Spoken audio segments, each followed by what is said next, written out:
this morning, or on Slack this morning, whatever. Uh, and just such an incredible, one of the most creative decks, one of the most engaging decks I've ever seen. You guys are really, really in for a treat. Mike clearly put so much time and effort and attention into this, and so I think I don't want to jinx anything, but I think that this is going to go down as one of the legendary presentations that we've done because you can it's when you manage the small things, the big things tend to follow. So super excited to see 44 folks here so far, and hopefully in the next couple minutes we'll have a few more join us. Just opening up the chat real quick just to see what people are saying. Would love to see where everyone is calling in from. I think maybe our producer Tony, who's our eyes in the sky, maybe already asked that, but would love to see where everyone is calling in from. We got a truly international crowd today. We got Canada, we've got Puerto Rico, Texas. I don't mean Puerto Rico being international, but Canada being international. Also Puerto Rico. We have Fort Worth, Texas, Chicago. So we're truly going wide here. Again, thank you so much for taking your time to join us. Michael Kaufman is with us today, founder of the Newsletter Club, editor and founder of Catskill Crew. He's got a great deck prepared for you. My name is EJ White. I'm the head of growth here at beehiiv. We do these from time to time. If this is your first time joining us, thank you. We do 3 to 5 of these a week, covering various topics to get you up and running and successful with running your newsletter.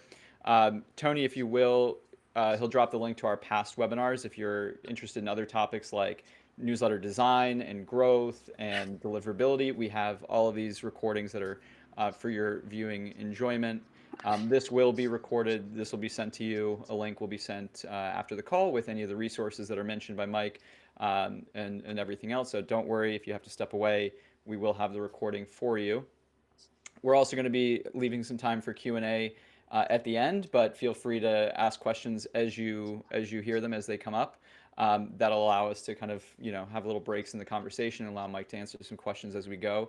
We really just want it to be obviously part of conversation, or sorry, part of it's going to be a presentation, but we really want this to be a dynamic, engaging, inter exchange.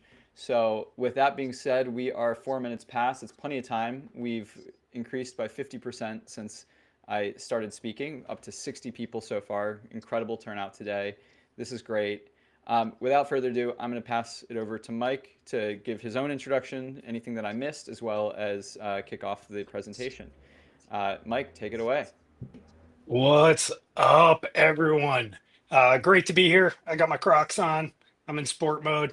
We're gonna have some fun. We're gonna keep this pretty high level, but we'll dive in. I'm gonna be talking about creative monetization from how I've been using it and approaching it with a local newsletter. But what we're talking about is applicable to every single newsletter possible. And there's really no right way or wrong way to do it. So these are kind of some fundamentals, and hopefully it gets kind of the gears turning and the brain greasy, and you get some good ideas flowing. And obviously, if I don't get to everything today, feel free to reach out to me. DM's always open on X, and happy to chat with everyone. But I guess I should go into sharing mode. Let's get this thing up and running. Is it presentation or screen? I'm guessing screen. Yeah, it's going to be share screen. Yep. Everyone bear with me. We know how this thing goes. Let's see.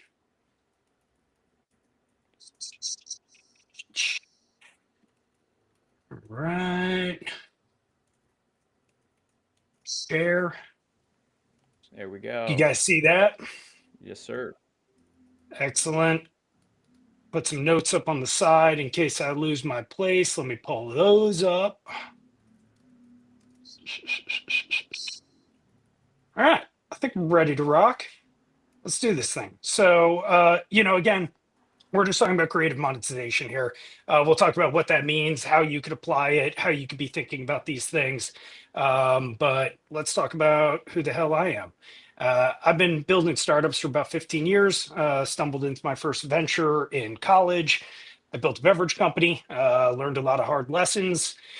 Was really red pilled about the idea of like, you can have an idea and make it a reality. And so I went on to build a couple beverage companies, build in digital health technology, HR, which was ridiculous. I've never had a full-time job. I don't shouldn't have an HR startup. But there's no failures. You learn along the way. I've consulted for Fortune 500 companies, which is super boring, pays half decent. But about a year and a half ago, I got kind of stuck in a rut with capital raising and I got really frustrated. I got kind of sick of having ideas and being dependent upon, outside capital to make it a reality. And so I was on a road trip. I got those fly rods back there. I went out west and I was actually listening to shout out Greg Eisenberg talk about just the importance of community. And I was like, you know what? I still want to build, but I do think that's a fundamental switch. And so when you build community first, it really does kind of supercharge what you're able to create and it de-risks a lot of things. So I'd never built a newsletter before in my life. I started kind of thinking about what's important to me. What do I know? What do I care about? How do I be authentic to myself after being so burnt out and, having to pitch all the time and like, how do I just have fun? And those are some of my North Stars now, which we'll get into. And so I decided to start Catskill Crew, a local newsletter here in the Catskills. Uh, I was using another newsletter provider early on, and then I was like, man, this sucks, and switched over to Beehiiv, and it's awesome. I'm a fanboy. With Catskill Crew, it was really about, don't chase perfection. Let that be a subtle breeze that moves you in the right direction over time. Bless you, EJ. That moves you in the right direction over time. You could easily experience paralysis analysis. So I encourage anyone, wherever you are in your journey, just get started, start figuring it out. You're your toughest kind of critic, which is a great thing. But, for me, it started with figuring out what events are happening in the area. Social media kind of has failed. The algorithms failed a lot of local businesses. And so I started recognizing, hey, I'm finding out about these events 2 weeks after they happen when I see them in my feed, and I'm not a huge fan of social media. Let's start aggregating.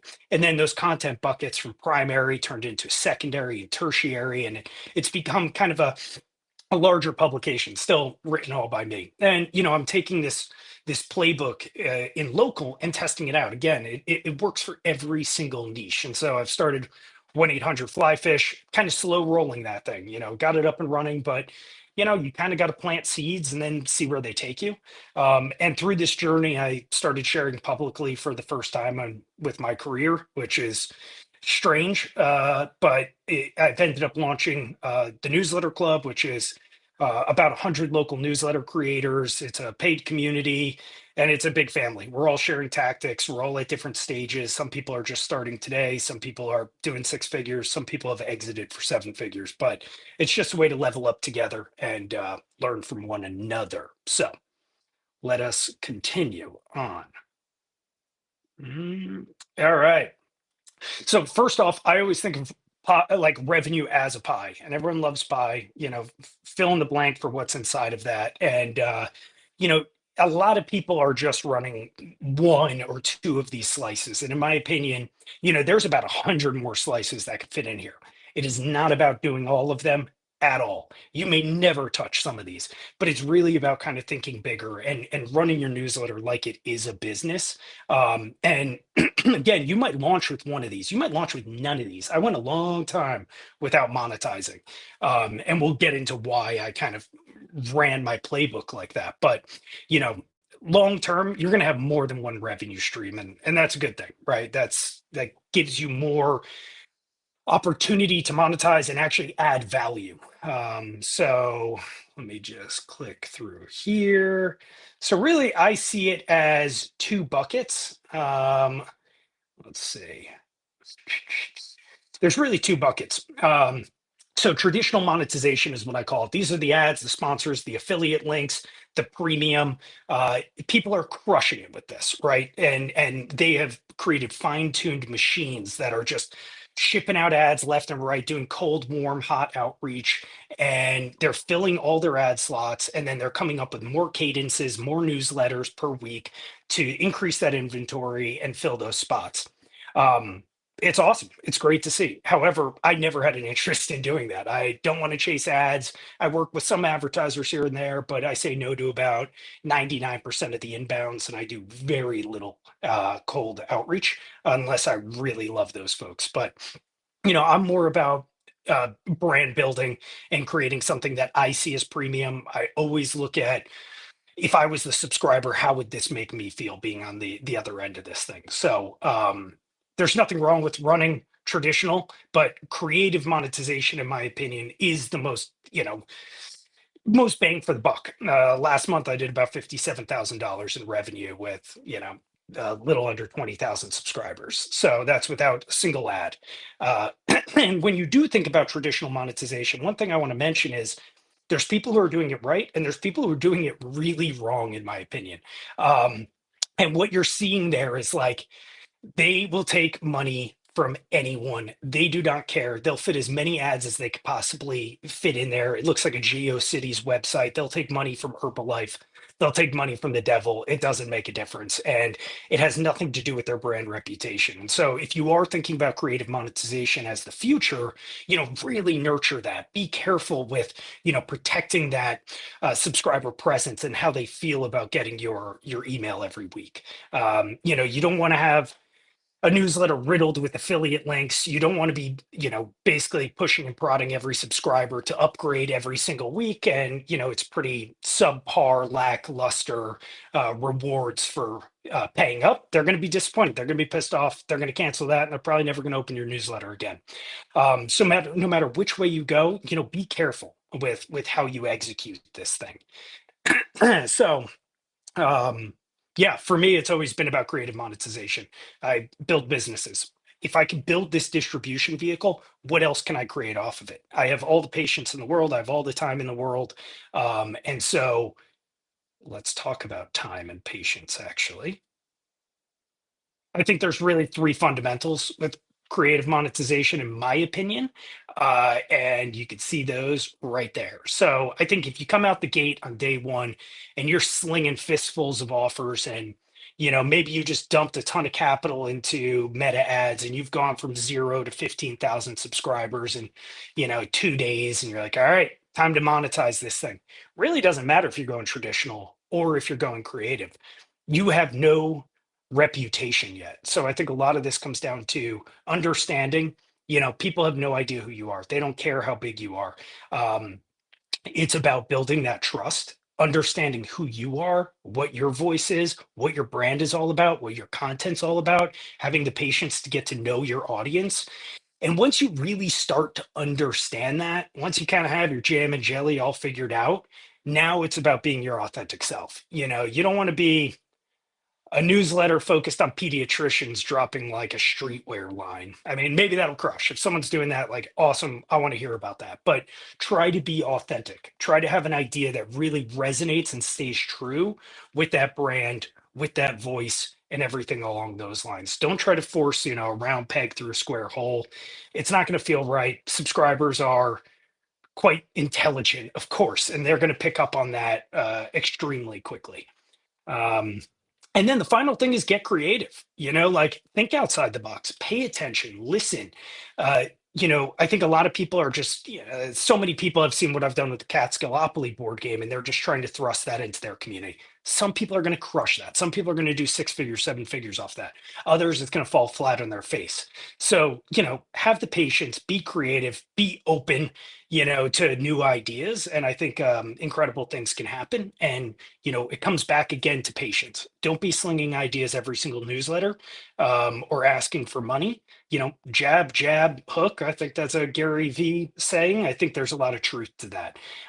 So kind of those three questions, do people trust me? Is there brand alignment? Would I want this? Like those are where I always come back to before I launch something. I'm not following chat, so hopefully there's some activity happening there. The way I think of a newsletter is very much you have a competitive advantage to everyone else. You have a direct conduit to your subscribers who are your customers. Like that's insane. I don't think many people are using that to the full capabilities. So what I always think of is like first start off by listening. Have a conversation with your subscribers that ideally in person. If you get an email, respond, dig in, try to understand who they are, what they want, what they're all about, what they think of your brand slash newsletter.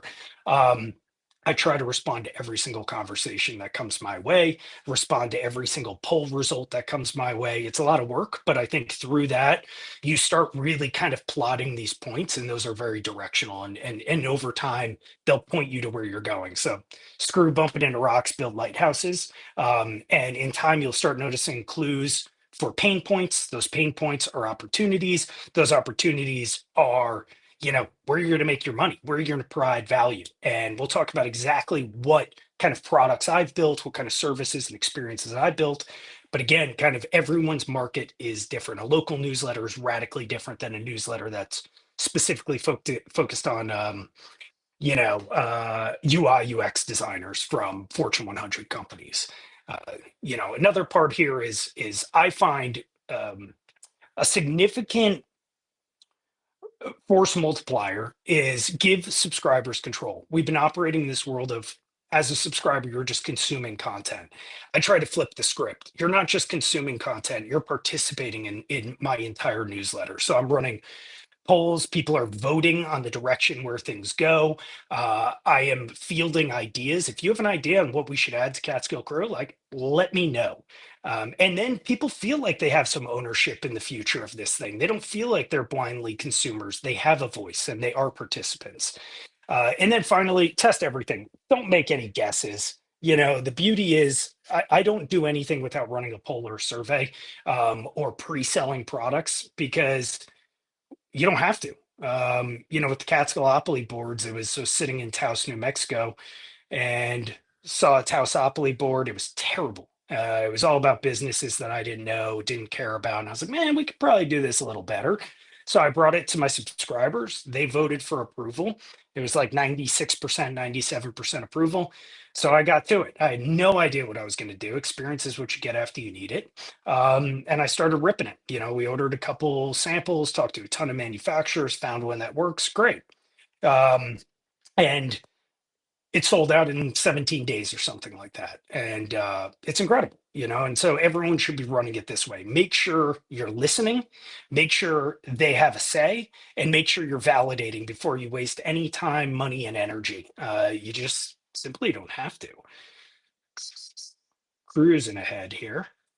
So here are some examples of kind of what I've built in the past, and I'll talk about kind of how I've approached each one. So events was the first thing, I believe. And what I realized, we're an online community, but we're geographically located. And so I was like, kind of, man, we're all participating in these conversations, but we're hidden behind screens. Hey, ran a poll. Anyone interested in a happy hour? It's like 99% approval. Great. Where are we thinking? Threw out a bunch of different counties, since I cover a very large geography. And it was in this specific county. I went to a business and I was like, look, you know me, but you've never worked with me. How about we do a ticketed event? I'll keep the money from the tickets, welcome drink, discount on the hotel room. And I did about $1,000, $1,200 that day. You could see the ticket in the bottom right corner there. And the win there was like validation that I could take these people from their inbox to meeting together in real life. People made friends, neighbors hung out, strangers, made friends. The business we worked with did $7,000 over the bar on a Tuesday. It was a record-breaking night. They moved 12 hotel rooms. These are people who live locally, so it was like a staycation vibe. And the people that attended were business owners, and they saw what happened there, and they're like, "Hey, can we do one of these things?" Crap, why not? Let's do it. And so since then, I've done everything from barbecues, foraging walks, brewery parties, clothing pop-up shops, holiday parties, you name it. And so the whole idea is like, this entire side of the business and revenue pie, now the way I do it is it's a marketing play. Like, I come to the table, you just pay me a flat rate. I don't really touch tickets. However, there's flexibility there. If there's opportunities to do tickets and it's more monetizable and makes more sense for my business, I'll do it that way. But it's really about bringing people together in the real world. I've done art and art collaborations. Again, this is going from inbox to your walls now. So I did the Catskill Trout Trio, partnered with a local artist who's incredible. Fly fishing in the Catskills is everything, birthplace of American dry fly fishing. So those were actually scratch off pictures. I actually have some right here. So, another thing to test out. And so you get these and then scratch them off. And it's just like sold half decent. Nothing is a failure or success. You learn. I've done some other photography from my own 35 millimeter camera. It's okay. It sells half decent. I don't really promote it too often. Once every few months, I'll reping it. It's not my moneymaker. Great. I've learned that. Catskillopoly, as you guys all know now, that was kind of a random idea. I had no idea where it could lead you, where it could lead me. And I think that's the whole idea of creative monetization. If you have the patience, you have the authenticity, you listen, you ask the right questions, you validate ideas, new ideas will be created, incredibly new revenue vehicles that spin out into a holding company will emerge. And so we ran 500 units, manufacturer in China. Unfortunately, there was none in the US I could find. Um, MSRP $60. I was planning really just to sell them D2C. I moved I'd say about 300 of them within about 2 days directly through the newsletter, handwriting each box, hand folding each one, shipping it out, completely unscalable. Um, but then businesses started reaching out. Hey, can we carry these? Okay, sure. I'll do wholesale. Then they sold out within a day. Holy crap. All right, we're on to something. And the beauty there is now they are promoting Catskill Crew.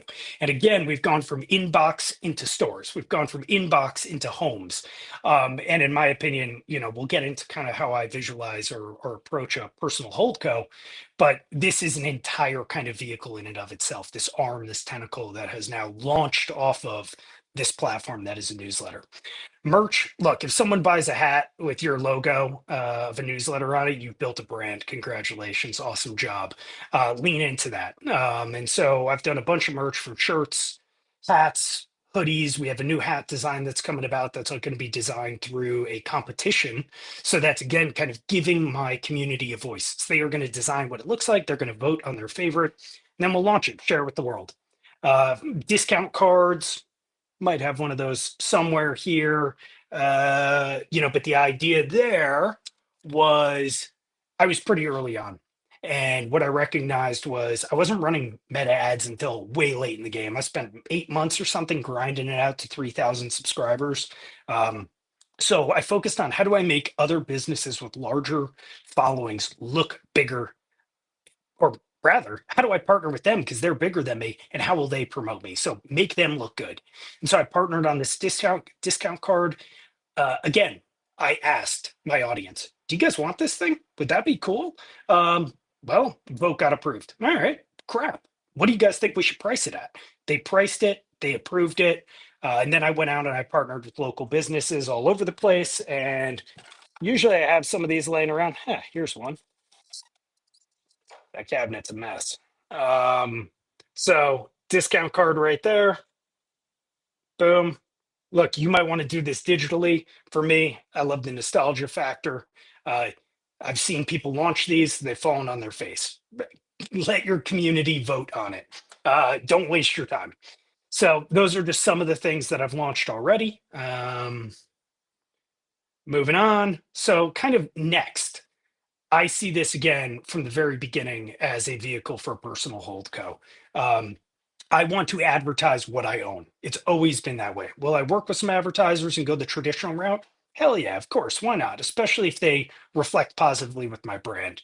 But long term, I want to die holding and owning Catskill Crew, and I want to use it to advertise what I own.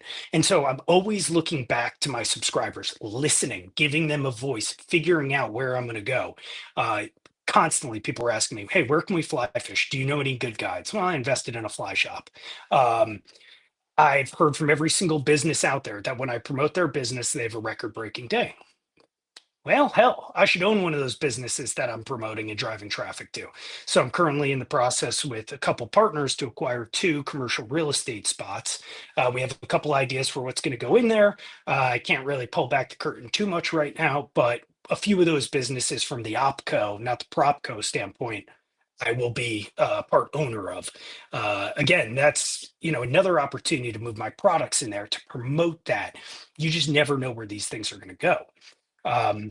Another thing I started figuring out was, well, we are a community. There's only so much I can cover. There should be more than one. Coming back to local newsletter, there should be more than one local newsletter in any given area. My voice is only going to resonate with so many people. I can only cover so many things. But how do I empower my community to basically go out and support one another? How do I kind of start digging into and supporting each one of these niches and passions? And so I decided to launch crew clubs. And that was, again, another vote that passed. And now it's about bringing on leaders. And these leaders are going to run independent clubs that I am promoting: yoga, fly fishing, crafting, board game night, you name it. Things that might not be on my attention span, or my attention and radar, but it's going to come back to bringing me content, monetization vehicles for later on, and another defensive moat, because it's going to bring people together. It's going to associate Catskill Crew with community and fun and damn good times. Another thing I see all the time is people emailing me asking, what are the good Airbnbs? What are good hotels? I'm going to go with this at this point. Like, crap, I should buy some residential property and build something that's really on brand to the Catskill Crew vibe, and put an ad spot in there. If you want to rent it out, come grab it. Obviously, I'm going to come at it with a slightly more creative approach than a double wide trailer. We're going to make something really beautiful, really fun. And so I'm talking to some folks about building that out. Coming back to Monopoly, well, we know these things sell out like wildfire. So why stop at Monopoly?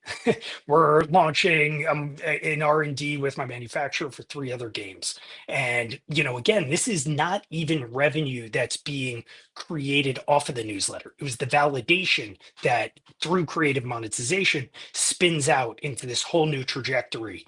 And naturally, I have a background in CPG. So I'm looking at, potentially a beer, potentially some sort of beverage or snack company, since I have the distribution again. And every time someone experiences one of these touch points, because I care so much about what I put my name behind, they associate that with quality. And that then is less of a factor of, do I trust this guy? Do I trust this brand? They associate it with good times. They associate it with a high quality product. So, yes, sir. Yep.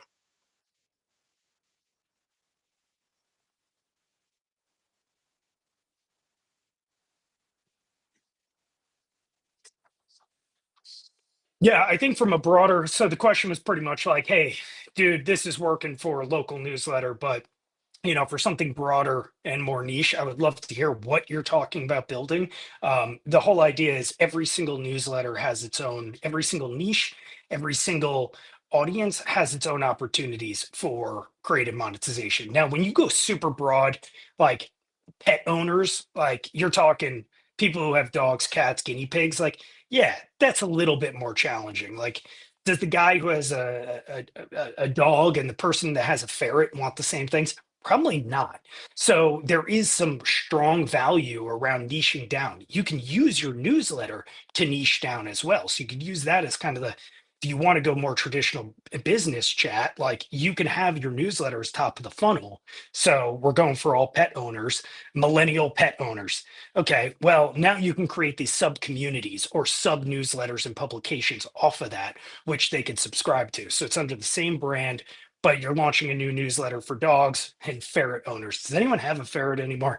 And off of each one of those, then you could start listening. Then you could start paying attention and figuring out where are these opportunities. When you're going and your radar is spinning in all directions, yeah, it's overwhelming. It comes back to analysis paralysis. So try to fine tune your listening. Try to give some segmentation through that audience. One more follow-up question to that. One of the questions in the chat here was asking about how you use Beehive in this process. Do you use the polls feature when you're trying to figure out like what your audience is into, or do you use a different tool? God, I love these questions because there's just too much to kind of tap into. So keep the questions coming, guys. Um, I live and die by Beehive polls and surveys. Um, for example, with I use polls every single newsletter. There's different ways to use polls for validation, right? Like I use polls with trivia every single week, right? It increases your vanity metrics, but also it's fun. People are engaging, people are learning something. But I'm also using those polls for validation. Again, do you want a crew club as an example, like yoga, fly fishing, fill in the blank? Do you want a Catskill version of the Monopoly board focused on reservoirs, rivers, fire towers, hiking trails, towns, no businesses on there? Holy crap. Yes, they do. Unbelievable. Now, without that poll, would I have gone out and spent, $10,000 and 2 months building out this board? Probably not. I probably would have sat around and been like, that's cool, but like, it's a big risk. I refused to take people's money early on in case the quality was subpar, but Yeah. I knew these were going to move because of the amount of inbounds. I did wait lists. So I had a poll that was, do you want to join the pre-sale wait list? That was an early indicator. So instead of taking people's money, it was the exclusivity of these are going to move super fast. If you don't join this list, you're not even going to have access to it. And Yeah. I think there was about 400 people that joined that. So and I moved about 200 D2C, 200, 300 D2C. And so like great validation. Use polls, make them playful, make them fun. Don't use polls and just be like, how did I do this week? 5 stars, 4 stars, 3 stars. Early on, sure. As you are kind of coming back to that patience and authenticity thing, I think those polls are great. Did you enjoy this? What else do you like? Did you like this primary content bucket, secondary content bucket, tertiary? Because again, those polls are very valuable because as you learn what your audience wants, you're able to provide more value. And as such, they're going to have a better association with you. They're going to provide you more input and feedback that you could then leverage as those lighthouses, as those North Stars to figure out what you could create in time. Um, I can't stress it enough. Be patient. If I subscribe to a newsletter and it's just hitting me with buying a product on day one, like especially early on, I know they just launched, like just leaves a bad taste in my mouth. Yeah. So come back to what do you want? What would make you feel comfortable? What would make you trust in this? And then from a survey standpoint, I ran a survey this week for crew club leaders. So if you're interested in being a crew club leader, fill out the survey. What's your name?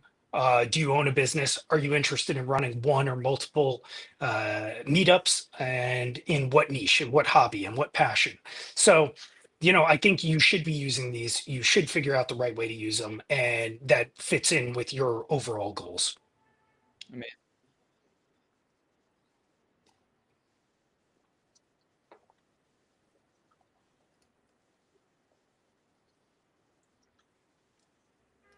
Yeah. So the question was, if people are unengaged with your polls, how do you kind of drive that engagement? And in my opinion, it's all about fun. It's all about coming back and giving them a voice. Now, for me, fun works. That is my North Star. For other people that, again, HR experts or something like that, like, fun probably doesn't resonate as much. Um, but it can, and in my opinion, it should. Everything should be fun. People want fun. You could definitely use extrinsic motivators. I think intrinsic works a lot better long term, but extrinsic motivators work, right? Like, you could give a discount card. I've done polls. I've done a survey at 10K, which was fill out the survey and you're entered to win my 10K giveaway. It was a hat, it was a crew card, it was a bunch of different merch, it was a discount card. But understand, like, if you're in a situation where you have to pay someone to give you feedback, you haven't built a real community yet. mm, And so you really want to figure out ways to nurture that is guess what, broken record, authentic to your brand. So come back to being patient, come back to nurturing this community, come back to giving them a voice, come back to showing them that you actually give a crap who they are and that you care about them as a subscriber. If you are getting inbounds all day and you don't respond to a single one, like, well, that's going to multiply every single time. If you have the patience, just go, hey guys, heard that, awesome, thanks for the feedback, appreciate every single one of you. That's where you're going to really start building those bonds and that glue that um, will continue to move you forward. If you have the long-term plan of, I'm not trying to chase a quick buck, then in my opinion, this is the playbook you should be looking for. If you're looking for a quick buck, I can't really help you on that front. Yeah. That's awesome. Uh, should I keep ripping on this? Yeah, go ahead. Cool. We're almost at the end, guys, and we'll hammer me with more questions and I'll try to add as much value as possible. The way I see this again is launch. Just start. Your newsletter is going to totally suck at first. I wish you could all see what mine looked like early on. It was the only thing that has remained the same is the font that I wrote Catskill Crew in. That is the only thing that has remained the same. The logo, the voice, the platform I use, everything has changed. But foundationally, it has been about launching this thing, getting off Go, Monopoly reference, I guess, and starting to figure out what you're all about, what your community is about, starting to learn how to send a newsletter, starting to figure out what cadence works for you. Then having that patience we discussed, that authenticity to know, hey, this actually resonates with what this brand is. Then you need to get creative. It's in the name, creative monetization. Go out, steal ideas from other people. There's nothing wrong with that. But or borrow, but especially if you're local, like steal. It doesn't make a difference if someone here is trying to do a monopoly board in San Antonio, Texas. Like, hit me up. I'm happy to help you out. I'm not going to give you my manufacturer because my lead times are already getting annihilated. But I shared it with too many people. I'm now 5 months out till I'll get my next units. Um, but you have to be creative. Just look around, start figuring out what you could do, what's on brand for yourself. And again, have the patience like, I'm going to have this thing for 10 years. I can do anything. Listen to what people are saying. Throw IRL events. Talk to folks. What do they see? What do they feel when they get your newsletter? What do they experience? And then validate every single idea. And then I guess we came back to launch. I was under caffeinated. Um, and then launch those products. Again, this is your validation engine and launching pad, and just keep letting it rip over and over and over again and have the patience. And that's pretty much it. Think outside the freaking box, guys. And again, kind of coming back to that pie, this should be a part of those pieces. This has done me $57,000 in revenue last month on a small newsletter in the middle of the woods. Give me a city. I'll do $250,000. Like, you guys are probably in more populated area than they. If you have a niche, if it's a sport, if it's dog owners, you guys are leagues ahead of what is capable the compared to a local newsletter. Amazing. That was incredible. That was like one of the most value dense sessions we've ever had, as I thought it might be, having a little bit of a preview of that deck. Super excited to get into some Q&A. I have some that Tony grabbed. I think there's a few here and maybe some that you already answered, but we'll just go through. So just from the very top, talking about the events that you throw, the question is, how does Michael exercise any control over the events if he's leaving it mostly to the business and just taking a flat rate? Yeah, I'll let you take that. Yeah, so for me, again, I'm really trying to build a brand, so it's a good question. There are events I've said no to where I'm like, that just doesn't fit what I'm after. Like, that is a pure influencer Instagram kind of, yeah, influencer type of vibes where there's angel wings in the background and everyone's taking a photo. Like, I'm not into that. So there's events I say no to, just the same way I say no to advertisers. It's all about, does this reflect positively? Does this align with the authenticity? I really do like to be a partner in the conversations with collaborative events. So usually it's like 2,500 to $5,000 for an event.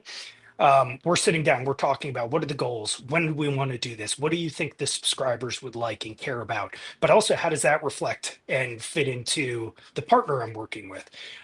Is this a free event, is this a ticketed event, what time, what day, are we targeting locals, weekenders, vacationers? And so, yeah, you need to be careful. You need to say no. Like, if you say yes to every single opportunity, like, in my opinion, you haven't figured out what you're all about. But yeah, there's situations simply can't work. No, I love that. That's a really solid answer. Moving to the next one, I think Yeah, you answered kind of how you use polls. You were very in depth with that one. So the next question was like how do you use polls, but you already went super in depth with that one. Um, Good. I think this is a good question. This might be a little bit specific, but I think there's a way that you can probably tie this to like kind of broader businesses. But like the question is, lots of people go up to the Catskills in the summer. How do you incorporate that population into your audience? So how do you address that? So a kind of a broader question might be, how do you incorporate, like a seasonal audience, or how do you account for that degree of seasonality, or like kind of demographic shifts, or like even kind of finding that audience that might, not be there the year round? Yeah, so from the very from day one when I started Catskill Crew, I knew the most important thing as a local that I had to appeal to locals. Then it was about weekenders, the folks who live in New York City, Jersey, who have a place up here. They come up every weekend, every few weekends, and then knowing that there is, a a high tourist population that comes in pretty much outside of April, which is what we call mud season. It's the best time of year. The road is quiet. You don't get stuck behind slow people.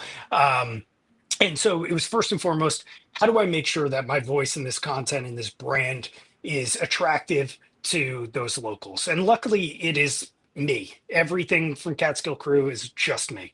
It's my voice. It's what I care about. And but I think where this goes is Catskill Crew is like a newspaper, right? There's content in there that is those primary buckets like events. There's secondary content buckets like the history of the Catskills, covering the history of tanning and tan bark and hemlock trees and bluestone quarries. There's the night sky, what's going on in the night sky tonight. There's playful trivia. There's all these different things. And so some subscribers are coming in, they're going right to the business section. Other people are going to the sports section. Some people are reading every single word I write. Now, when you zoom out and you say, hell, this population that comes up for vacationing, look, there's a whole other opportunity from a creative monetization holdco play, right? That's where the Airbnbs come in. That's where some of these brick and mortar plays come in. They're buying tons of Monopoly boards. There is an experience in content play where I could sell these pre-created packages to experience the Catskills. Come on up. Here's a stay at this Airbnb, this hotel. It's great. Here's a discount card for, these businesses, which is basically like your guide map of the best places in the Catskills, a brewery, a restaurant. And here is a package to go fly fishing. You're going to meet here on this river, you're going to go in this drift boat, and then you're going to go on this hiking path, and so you can get this for X amount of dollars. So there's ways that you could start curating your voice, your content, your products, your services for these different audiences. Again, starting to segment in, listening, paying attention. So hope I answered that question. Yes, and then some. Incredible. Um, cool. This is a good question, and oh wait, I scrolled down too quickly. Um,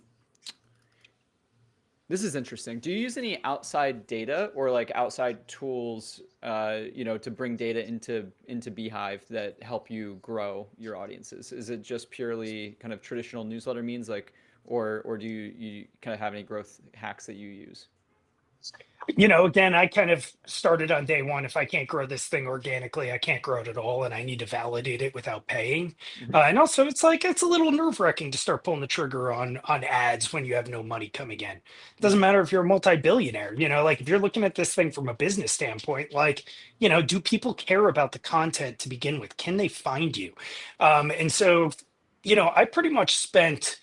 I launched October 2023. I didn't get serious until January 2024 when I started really hearing conversations with people in public of like, dude, I love that newsletter. That's awesome. And I was like, really? All right, cool. We're going to lean into this thing. And then how do we add more content and have more fun with it? Um, and it wasn't until pretty much September, October of 2024 that I started spending money on ads. And it went from 4,000 to, I'm a little over 18,000 subscribers now. I'm very patient with that. You know, Record breaking month last month, I haven't increased my ad spend. Like I am all about it is quality, not quantity for me. Again, I have all the time in the world. It's not really going to make much of a difference. I think, especially if you're in the traditional monetization buckets, like that quantity play is so important. Those vanity metrics, and I don't mean that in a bad way, but those are the optics that a business sees from the outside and like, okay, you're legitimate. That's extremely important. Mhm. From a growth standpoint, short answer, meta ads, it works wonders. But from an organic standpoint, you could definitely grow. Find subreddits that are very specific. Go in there, post content. Don't start speckling people to go, sign up. Offer free value. Say, hey, PS, like this is a little bit of the stuff, but if you want it for free, like there's a newsletter I write right to your inbox, totally free. Find Facebook groups. If you are a local newsletter, for example, what I did was I just spent a little time on Canva designing a template. Again, how do I ride the coattails of these businesses that are larger, make them look better, make them look good, highlight them, share their story? And so I would just design this beautiful template, put in some events that they're throwing and tag the business, and they would reshare it and I would get subscribers. I don't really do that anymore because I hate social media, but it works, especially early on. And I know I'm leaving massive opportunity on the table because of how I'm not leveraging some of these tools. But lean into your strengths, lean into your weaknesses. Well, lean into your strengths and outsource your weaknesses, in my opinion. Makes a ton of sense. On that note, what would you say your split between organic growth and paid growth is right now? Oh, I'd say I'm almost like 80% paid. I'm only spending like $60 a day. It's nothing overall. At first it was $20 or $10, and I just slowly up it. Your CAC fluctuates all the time. I've gotten as low as 8 cents. I just checked one of my ads was like $3.50. So like it takes some fine tuning. You got to pay attention. It's going to change. You got to A/B test all the time, run multiple ads, be playful with it, and understand like it's an algorithm. It's a black box. You're not sure what the Zuck master's doing in there, but you know, it is the most effective growth mechanism, in my opinion, that I have experienced. However, these monopoly boards being out there, unbelievable organic driver. You post on a subreddit in the Catskills, get a couple, maybe 100 subscribers with that post. People are sharing this. People are tagging the Monopoly board on Instagram. People are tagging me when they come to an event. So all of these things do trickle in. The challenge here is they're hard to measure. Um, but they're all kind of factors. I guess you got a revenue pie and you got a growth pie. Makes sense. What are the kind of KPIs that you really look at on a daily basis? Like you have a dashboard with like maybe 5 numbers. What are the things that you care about? Yeah, I'm so not this guy. Well, I check my subscriber rate religiously, especially before it got to 10K. It's just like, man, I want those 5 digits. That's really cool. Now it's really just about like, people are going to unsubscribe, whatever. I think early on that hurt. Every unsubscribe was like a personal attack. Someone on the other side giving me the middle finger. Nah, just like they move, people don't care, people got other things going on, whatever. From a metric standpoint, it's my CAC. Like that's what I care the most about and what my open rate is. Am I delivering something of value? The click-through rate is questionable. It depends on what you're trying to measure. I think a lot of people just want a high click-through rate to get a high click-through rate to leverage that into selling ads. Mm, But if you're able to drive value up front and you're not trying to monetize traditionally, then what does your click-through rate matter? I think that's again kind of a jab, jab, hook. yeah. Everyone's business is different. One of the other, the click-through rate for me was very important of getting people to my Shopify. What is my conversion rate on Shopify for the monopoly boards, which influences what is my price? How does that feel? Is it just curiosity? So, you know, unfortunately, I don't have a direct answer here outside of like open rate is really important, deliverability rate is very important, unsubscribe rate is just interesting to me, and CAC determines my growth. No, that's perfect. I love that. Let's see what is next. You have generated more questions, and not in a bad way where like people are misunderstanding. You've generated way like more kind of engagement in this way than I think we've had with any other webinar. This is incredible. So it's more of Sweet. like how can I grab the new ones with the limited time we have left? or like the best ones here. I'll try to rapid Um, fire. I'll go faster answers. yeah, for sure. I mean, but these are great nonetheless. How local do you need to be? Can it be as broad as a whole state, or should you be as local as like a neighborhood? Like, what are your opinions on that? I think you want to find that balance where, again, you don't want to be millennial pet owners. And you don't want to, well, actually, probably millennial ferret pet owners isn't the Yeah, I was gonna worst say thing that in the might not even world. be enough. That might not I even be think enough. that's my next newsletter, dude. Uh, I think it comes down to, like, a state's gonna be really hard, right? But if it's a small state, great. If it's California and Texas, I think you're in for some challenges just purely on growth. You don't want to be a tiny town because your monetization is going to be limited, your subscriber base is going to be limited. But hey, if you're passionate about it, you'll figure out ways to do it. For me, it wasn't about the counties, it was about the region. I bleed outside of the Catskills region because people can travel outside of the Catskills region. They do. So find that geography that fits, that is tight enough but large enough for you to have opportunities for growth and monetization, regardless of which bucket you pursue, or ideally both buckets. Incredible. Do you have any tips for service-based industries? So this is like someone who owns a travel agency and they've had their newsletter for a little while. How would you if they're trying to do local newsletter around that? Well, I think from a travel agency, like, there's a couple. All right, riffing. If you're a travel agency and you're specifically focused on getting people to Italy, like, sell the lifestyle, sell the content. People are going to travel there once a year, once every 5 years. So you really got to have compelling content that's not just like the same crap recycled over and over and over again. If you're a travel agency, or let's just say you're in the Catskills running a travel agency, well, then it's about highlighting the culture, highlighting the stories. It still comes down to, you need content that's worthy of opening up. And then you are trying to monetize, whether it's merch that's limited edition, whether that is pre-created packages. Ask what the folks want. What kind of packages are they looking for? Are they looking for a culinary package to experience the best of the Catskills or Italy or something like that? Great. Now you could start curating that. You could start negotiating deals where it's like, this is what you get. We have the whole travel set up. You go to these three restaurants, and here's a bunch of content about the chef in these restaurants and the story of how they see the food, and curate the menu, and whatever it may be. If you're a service-based business and you're a travel agency and you have a newsletter focused on travel agencies, like, have some really compelling stuff. Understand those folks' problems. I have no idea. It Happy to chat with that person offline. DM me and we could dig into, like, where those opportunities are, but they're infinite. Amazing. Um, let's see.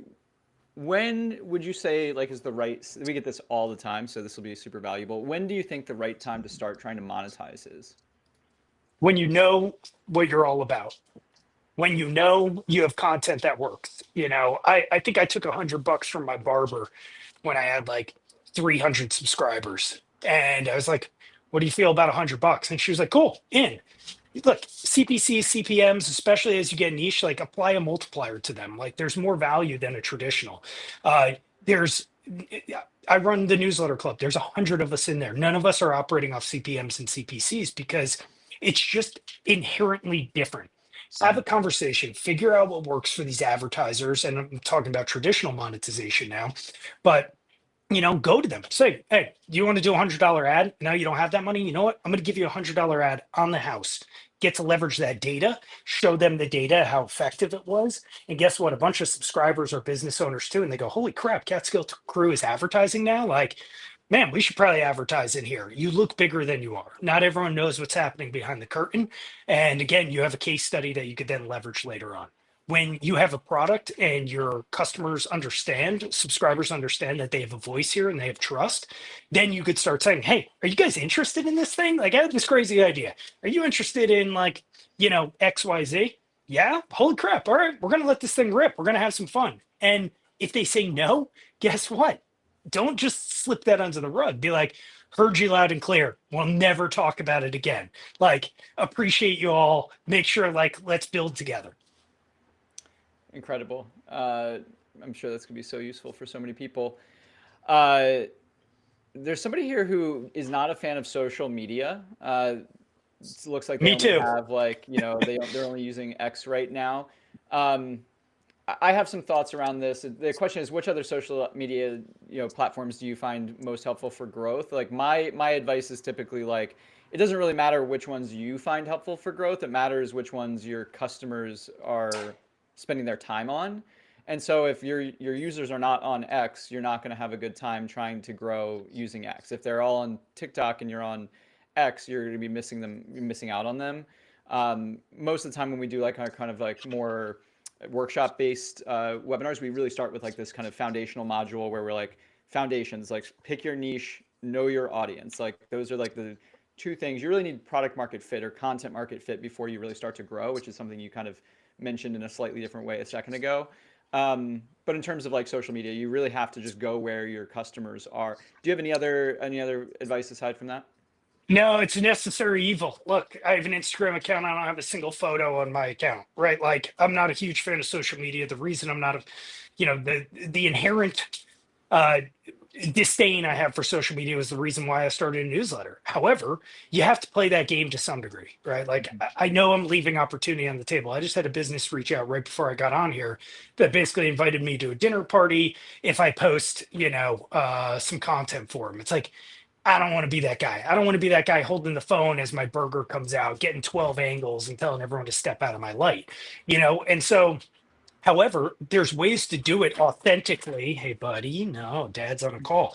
Authentically to your brand and to your passions and your cares and how you operate on social media. Look, if you want to grow, find where your subscribers are. Simple as that. It doesn't have to be social media. If it's like some niche, like, well, go attend that event and just sling cards everywhere. Figure out how to get in front of your potential subscribers. Incredible. I think we're getting right up to the end. Let's see, we'll do like one or two more. Are you out? You talked a little bit. One of the most fascinating parts about this, you talked about a lot about your kind of holding company and a little bit more about the business structure of how you set these things up, which is a little bit like unique compared to haven't heard that mentioned a lot from our guest before, which is but it's a great strategy. Certainly, it's a little bit more advanced. Are you outsourcing anything now around the business? Like what sort of things do you do personally versus outsource? And even if you don't outsource them, maybe there's things that you're like, oh man, this is just taking like this takes way more time than it should, and might be worth outsourcing very soon. You kind of how do you balance that? You seem like a kind of a DIY type guy, but Yeah, I like it all overall. Like is probably the wrong term. I think, I went a long time. The only thing I outsource now is I have two VAs who help me with event aggregation. mm, That was a grind. And I probably overpay them, but like they do a half decent job and save me probably 10 hours a week and more time off of social media, right? Like that's where all these events were. It was going on all the businesses' websites. Yes, a bunch of events get submitted now through a Google form, but I went 8 months or something like that, grinding it out every week, 10 hours, week over week mm, over week. And I found it very important because I got to know the businesses. What do they put on?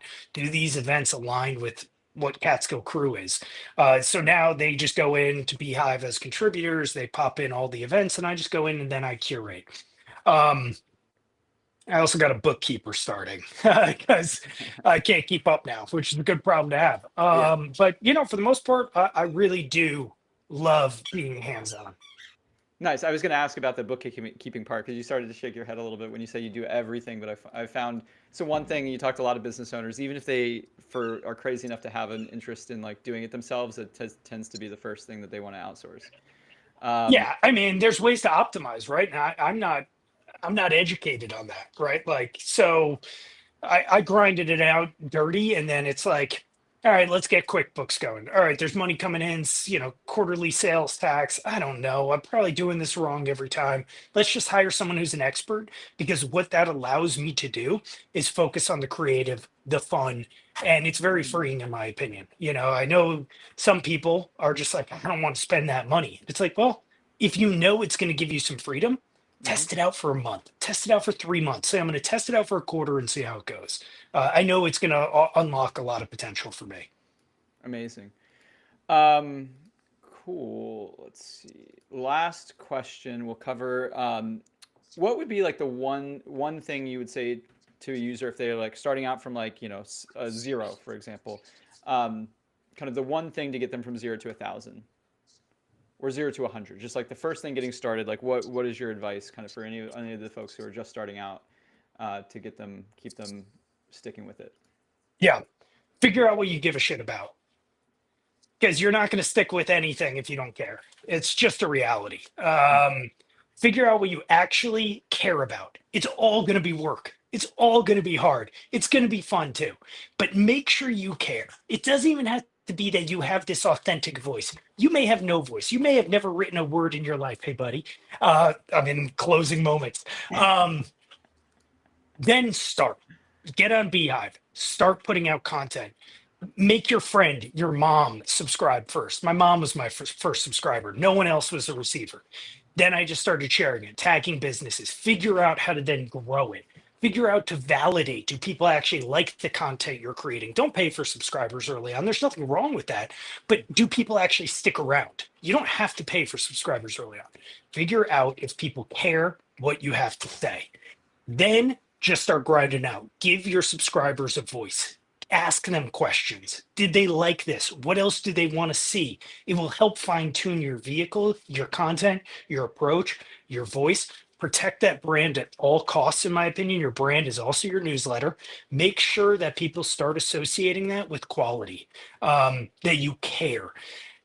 Once you start figuring out what this is all about, what your content's about, and what your subscribers care for, then open up that notebook where you've been writing all these ideas down and figure out which one you could deliver on to the highest ability.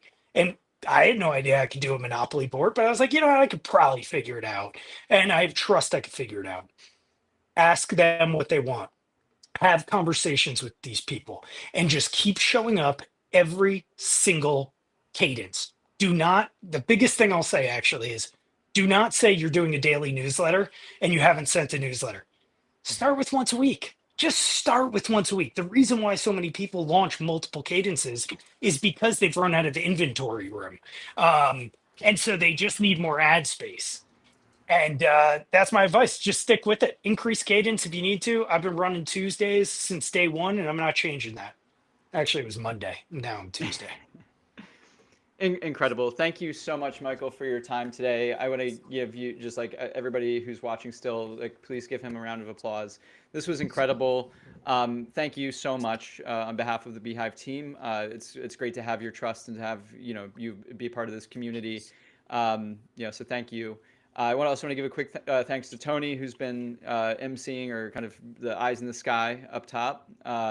Thank you so much, Tony. You're amazing. And then everybody who showed up today, the 100 or so people, maybe even more, who have come and gone. Thank you so much. You are what makes this all worthwhile. We wouldn't have Michael here. We wouldn't be talking here if you guys weren't showing up to these and getting real value from it. So thank you, thank you, thank you. We'll have this produced, and all the ums and ahs and some of my just anything that needs to be cut down. We'll have that edited down and out to you for recording in the next week or so. It takes a couple days typically. So, but in the meantime, yeah, let us know. Find us on social. I'm EJ_beehiiv on X, Edward White on LinkedIn, EJ@beehiiv.com. Happy to answer any questions. If this was super useful, we do recommend joining the Hive, which is our paid Slack community. Michael, are you part of the Hive? I don't think so. Get me in there. I'm Okay. in. Yeah, we'll add you. It's a perk of all of the paid plans. Every user who's on one of our paid plans gets access to our paid only community. These are 3,500 plus active paying customer beehiiv, active publishing beehiiv publishers. It's about a little more than a third of our entire like paying user base are part of this community. There's 20 channels, hundreds of messages every week, if not every day. It's one of the most like information dense places. So if asking some of these questions, getting some of these questions answered was super useful, you don't have to wait for these webinars to get those answered. The Hive is there, and there's people all around the world ready to answer those questions for you pretty much any time of day. So if you are a paid user and you haven't gotten access like Michael, we can send you a link and you'll just click a button. It'll verify your account. If you, for some reason, maybe your Slack account is different than your beehiiv account, reach out to us and our community manager will get you in. Anyway, with that said, thank you so much. Have a great day, everyone. We look forward to seeing what you build. We look forward to seeing your newsletter be the next huge thing, and have you guys come join us on these webinars and share your success stories with the world. Thank you, Michael. Have a great day. Cool. All right, we are stopped recording. Thank you so much, Mike. Appreciate it.